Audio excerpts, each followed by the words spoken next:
हिंदी की अनुपम कहानियों के चैनल से आज सुनिए हिंदी की प्रतिष्ठित लेखिका सुबोध चतुर्वेदी जी की लिखी हुई कहानी कहाँ हो मिनी। तो शुरू करें कहानी कहाँ हो मिनी। मिनी नाम था उसका। साथ में आए थे उसके अवकाश प्राप्त पापा जी। हमारे घर जब किराए पर एक पोर्शन में रहने को आए तो अधिक खुशी ये हुई कि चलो 2 ही सदस्य हैं, ज़्यादा कोई झंझट नहीं। पिता बहुत स्थूलकाय थे, उम्र होगी लगभग 65 के आसपास, परंतु ब्लड प्रेशर, शुगर और साथ ही हार्ट पेशेंट भी थे, इसलिए उम्र से अधिक बूढ़े दिखते थे। पहले किसी के यहाँ ऊपर के पोर्शन में रहते थे, वहाँ सीढ़ियाँ चढ़ने में परेशानी होती थी। हमारा नीचे का पोर्शन था जो उन्हें अधिक सुविधाजनक लगा था। दोनों बाप बेटी कुछ आत्म केंद्रित स्वभाव के लगे, किसी से मिलना जुलना शायद पसंद नहीं था। हमने उन्हें ना तो किसी के यहाँ जाते देखा, ना ही किसी मिलने वाले को उनके यहाँ आते देखा। शुरू में कुछ अजीब अवश्य लगा, फिर सोचा ये उनका व्यक्तिगत मामला है। कुछ दिन बीते कि मिनी पापा जी के सोते ही हमारे यहाँ आने लगी। मेरी भी 2 बेटियाँ कॉलेज जाने वाली थीं। स्वाभाविक था कि उसका मन उनसे बात करने को करता होगा। पापा जी से भी वो कब तक बात करे। नींद खुलते ही उनकी जोर की आवाज़ आती, मिनी कहाँ चली गई, और मिनी दौड़ लगाती चली जाती। पूछने पर बस यही कहती, पापा जी को उसका कहीं भी आना जाना पसंद नहीं है। मुझे लगता जवान लड़कियों को लेकर पिता के मन में कहीं असुरक्षा की भावना घर कर गई है। एक दिन बातों ही बातों में मिनी ने बतलाया, जब वो 9वीं कक्षा में पढ़ रही थी तभी माँ का अचानक देहांत हो गया। एक छोटा भाई था, एक ने स्कूल में पेड़ पर चढ़कर जो गिरा फिर होश में ही नहीं आया। 4 दिन जीवन मौत के बीच अस्पताल में झूलता रहा, अंत में मौत ही जीत गई। मिनी बिल्कुल अकेली पड़ गई। पापा जी दिन पर दिन अपने में डूबते गए, 2 सदमे झेल नहीं पाए, टूटते चले गए। हिम्मत करके मिनी ने ही उन्हें संभाला, पढ़ाई भी छूट गई। बाद में जैसे तैसे प्राइवेट परीक्षा देकर BA पास कर पाई है। पुश्तैनी घर अम्बाला में है। कहने को चाचा ताऊ सब हैं, पर ज़मीन जायदाद ने सबको दूर कर दिया है। सबकी नज़रें हमारे हिस्से पर लगी हैं।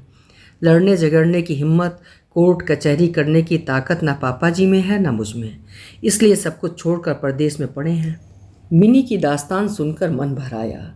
इतने बड़े संसार में अपना कहने को कोई नहीं। मेरे हृदय में मिनी के लिए संवेदनशीलता बढ़ गई थी। घर की जिम्मेदारी संभालते, उम्र की एक एक सीढ़ी लांघते मिनी 30 बरस की हो चुकी थी। अक्सर पिता पुत्री में विवाद छिड़ जाता। विषय होता मिनी की शादी। पिता का तर्क होता, मेरे मरने के बाद बता तू अकेले कैसे रहेगी। तर्क में वजन था, पर मिनी का उत्तर होता, नहीं पापा जी, मैं शादी करके ससुराल चली जाऊं और तुम्हें अकेला किसके भरोसे छोड़ जाऊं। नहीं, मैं इतनी खुदगर्ज नहीं हूं। पर बेटा, ये दुनिया बहुत जालिम है। मुझे तेरी चिंता सताए रहती है। तू क्या मुझे चैन से मरने भी नहीं देगी। मिनी का रोना धोना शुरू हो जाता। पापा जी मरने की बात क्यों करते हो, जाओ अब मैं कोई बात भी नहीं करूँगी। लगभग रोज़ का यही क्रम था। बात होती पर कोई निष्कर्ष निकले बिना ख़त्म हो जाती। एक दिन मौका देखकर मैंने भी मिनी को समझाना चाहा, मिनी तुम्हारे पापा जी ठीक कहते हैं, तुम्हें विवाह कर लेना चाहिए। बीच का रास्ता निकल सकता है। पापा जी से कहो घर जमाई ढूंढ लें, फिर तो तुम्हें कोई आपत्ति नहीं होनी चाहिए। मिनी हंसने लगी, यही तो समस्या है आंटी, पापा जी के पास पैसे की कमी नहीं है, पुश्तैनी भी है और खूब पैसा शेयर में लगा रखा है। लोगों को इसकी जानकारी भी है। घर जमाई की बात सामने आते ही मेरे लिए लड़कों की लाइन लग जानी है। अब ये कैसे पता चलेगा कि इस सब के पीछे पापा जी का पैसा नहीं है। आज के समय में ऐसा लड़का मिलना आसान नहीं है। आज के समय में जिम्मेदारी की भावना से विवाह करने वाले बिरले ही होंगे। मिनी की बात गलत नहीं थी। आज के समय के अनुसार देखें तो मिनी सीधी बहुत थी। दुनियादारी का अभाव था।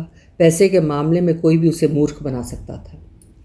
इसी तरह दिन गुजरते गए। 2 वर्ष बीत गए।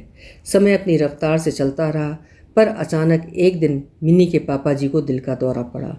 मिनी भागती हुई आई। जितनी जल्दी बना हम लोग उन्हें अस्पताल लेकर गए, पर परिणाम शून्य निकला। ये उनका तीसरा हार्ट अटैक था। डॉक्टर ने उन्हें मृत घोषित कर दिया। अब मिनी को संभालना हम लोगों के लिए बहुत कठिन हो गया। जैसे तैसे उसे घर लेकर आए।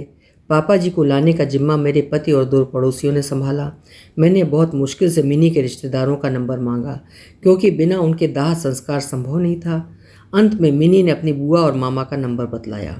गनीमत है कि दोनों ही दिल्ली में रहते थे। फ़ोन पर खबर करते ही दोनों ने आने का आश्वासन दे दिया। प्रतीक्षा के अतिरिक्त चारा भी क्या था। सबसे पहले बुआ फूफा पधारे। रोना धोना दिखावा जितना हो सकता था हुआ। लगभग 1 घंटे बाद मामा मामी का आगमन हुआ।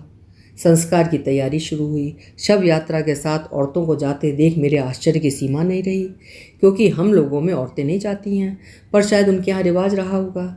खुला घर छोड़कर सभी चले गए। मजबूरन मैंने बाहर से दरवाज़ा बंद कर दिया। जब सब लौट कर आए तो पता चला दाह संस्कार मिनी ने किया था। लौट कर आई तब फूट फूट कर रो रही थी। कहने लगी, आंटी, जिस पापा ने मुझे बाहों में झुलाया होगा, आज मैंने इन्हीं हाथों से अग्नि को समर्पित कर दिया। इंसान को इतना पत्थर दिल क्यों बनना पड़ता है? अब बेटा, यही जग की रीति है, तुम्हें हौसला तो रखना पड़ेगा। औपचारिकता का निर्वाह मुझे भारी पड़ रहा था। जानती थी मेरे ये शब्द कितने खोखले हैं, इनमें वो ताकत नहीं है जो मिनी के हृदय की ज्वाला को शांत कर सके। मैं सोच रही थी कि 13 दिन के संस्कार करा के मिनी इन्हीं दोनों रिश्तेदारों में से किसी के साथ चली जाएगी, पर दूसरे दिन पता चला कि तीसरे दिन अस्थि संचय करके रात की ट्रेन से दिल्ली होते हुए हरिद्वार चले जाएंगे। वहाँ अस्थि विसर्जन करने के बाद पंडितों को भोजन कराकर श्राद्ध विधि संपन्न कर देंगे। बाद के 2 दिन बड़े सांसत में गुजरे। पहली बार देखा दिवंगत आत्मा की शांति प्रार्थना की जगह घर युद्ध का मैदान बना हुआ है।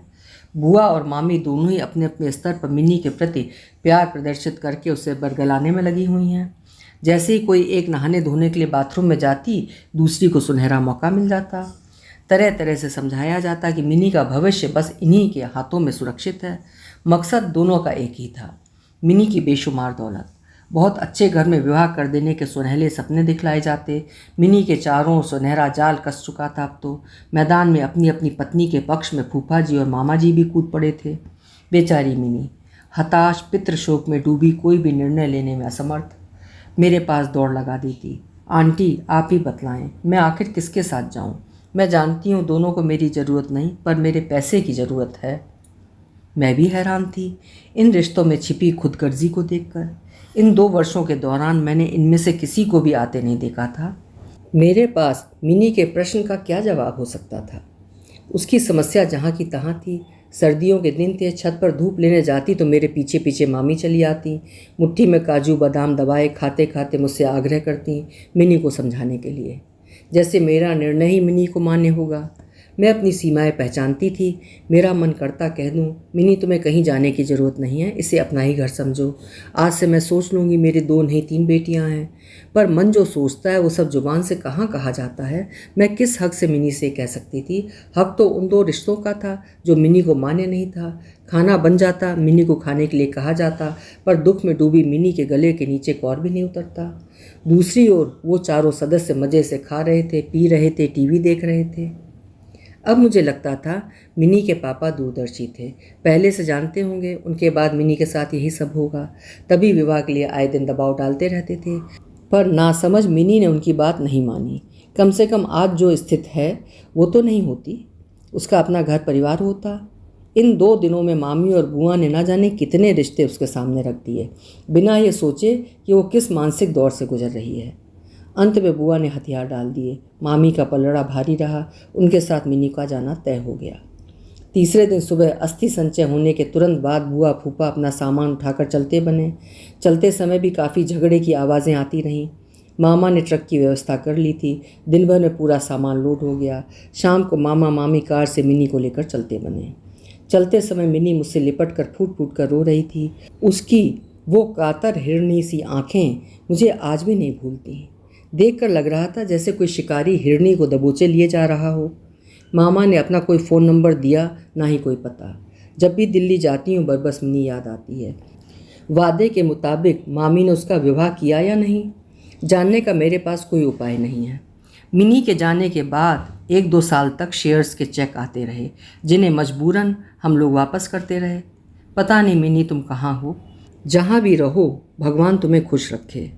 दुआ के अतिरिक्त मैं तुम्हें और दे भी क्या सकती हूँ। अभी आप सुन रहे थे सुबोध चतुर्वेदी जी की लिखी हुई एक सामाजिक कहानी कहाँ हो मिनी। आशा है कहानी आपको पसंद आई होगी। कल मिलेंगे फिर किसी उम्दा कहानी के साथ। आपका समय शुभ हो।